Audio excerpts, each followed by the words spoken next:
Okay, check out this math problem that is literally tearing the internet apart right now. It's 8 divided by 2 times, in parentheses, 2 plus 2.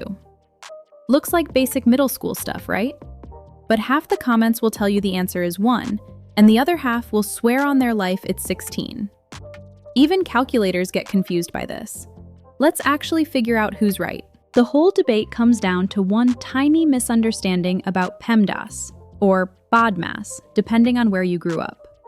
We all remember to do the parentheses first. That part is easy. But here is the massive trap everyone falls into. People think multiplication is somehow stronger or more important than division. It's really not.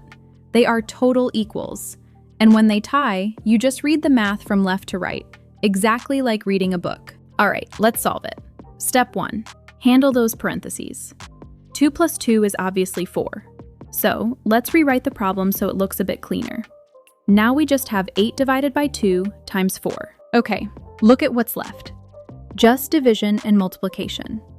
Since they are equals, remember our rule. Just go left to right. First up, 8 divided by 2 gives us 4. Bring down the rest of the problem, and we are left with 4 times 4. 4 times 4 is 16. So why are millions of people getting 1?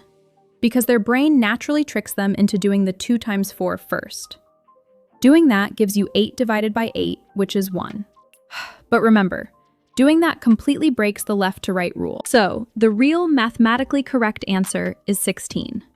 But let's see if you actually got the trick.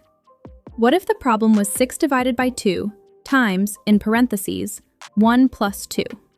Drop your answer in the comments. Let's see who gets it right. And don't forget to hit subscribe for more daily brain teasers.